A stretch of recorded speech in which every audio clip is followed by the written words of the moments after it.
السلام عليكم ورحمة الله وبركاته. دمان walaalaha waan salaamay isku soo noqosho wanaagsan maalmahan qada iyo waxba ma soo gelin iyo quraac waa igu dambeysay marka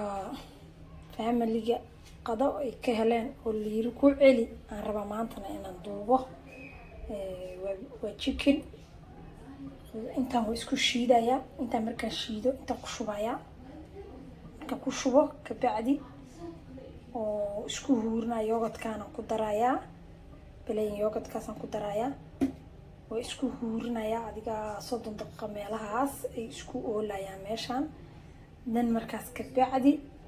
aan shiilaya markaan shiilo insha Allah bariiska suuq soo baxay tusaya hadii Ilaahay idmo soo dhawaada hadee dhiirigelintu waa xaqiina aniga maalmahan waa ka waxsaday fadhiga la iga kiciyo halay support gareeyo halay dhiirigeliyo dhammaan waxaan idin leeyahay mar labaad soo dhawaada qudaartii oo dhan oo ku soo daray waatana cusbadii xawaajiyaashii wixii oo dhan oo ku jiraan intaan wuxuu la oolayaa marka rabtiin macaan ku noqdo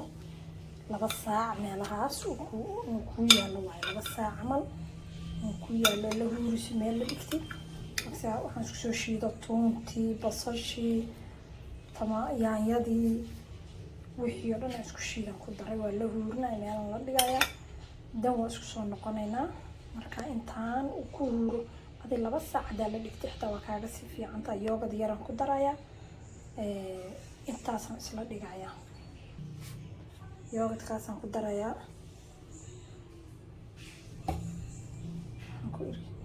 hilib hadaa haystaa intaa ka samaysan adiga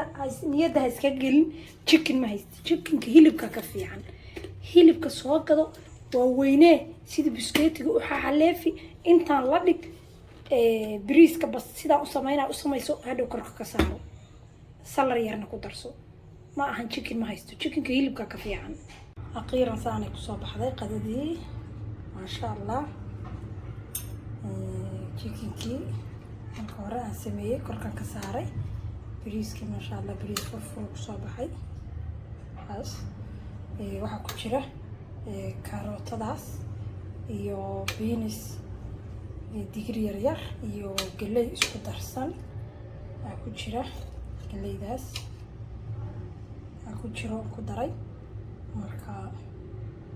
iyo wax kala kuma sameyn saliida basal yaran ku daray waa iyo bariiska isku xiilay dan biyo yaran ku daray waa ku huuriyay biyo badan ma ku daraysid bariiska marka hore aad qoysid biyo badan uma baahna marka waa wax yar iska fudud chicken kaliya kuma sameysanaysid hilib ari hilib loo hilib keel hilibka biskeeti camal aad ka dhigtid oo shiishid akorka ka saaraysa saliida yar oo hilibka ku shiishana bariiska ku samaysanaysaa marka ma sha Allah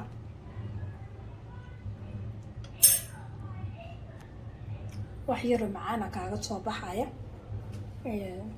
muhiimada kaliya waa isku day adoo chicken u baahnayn oo hilib geel iyo baarib ku samaysanaya marka aadaan ku mahad celinaya inta igu soo biirtay dhamaantiin waxaan leeyahay aad mahadsantihiin subscribe-ka iyo like-ta iyo share-tana waa noo muhiim mar kale waxaan idin leeyahay intaasna waa dhiirigelintii ay ugu dhiirigelinayseen dhamaantiina waxaan idin leeyahay assalaamu calaykum waraxmatullaahi wabarakaatuh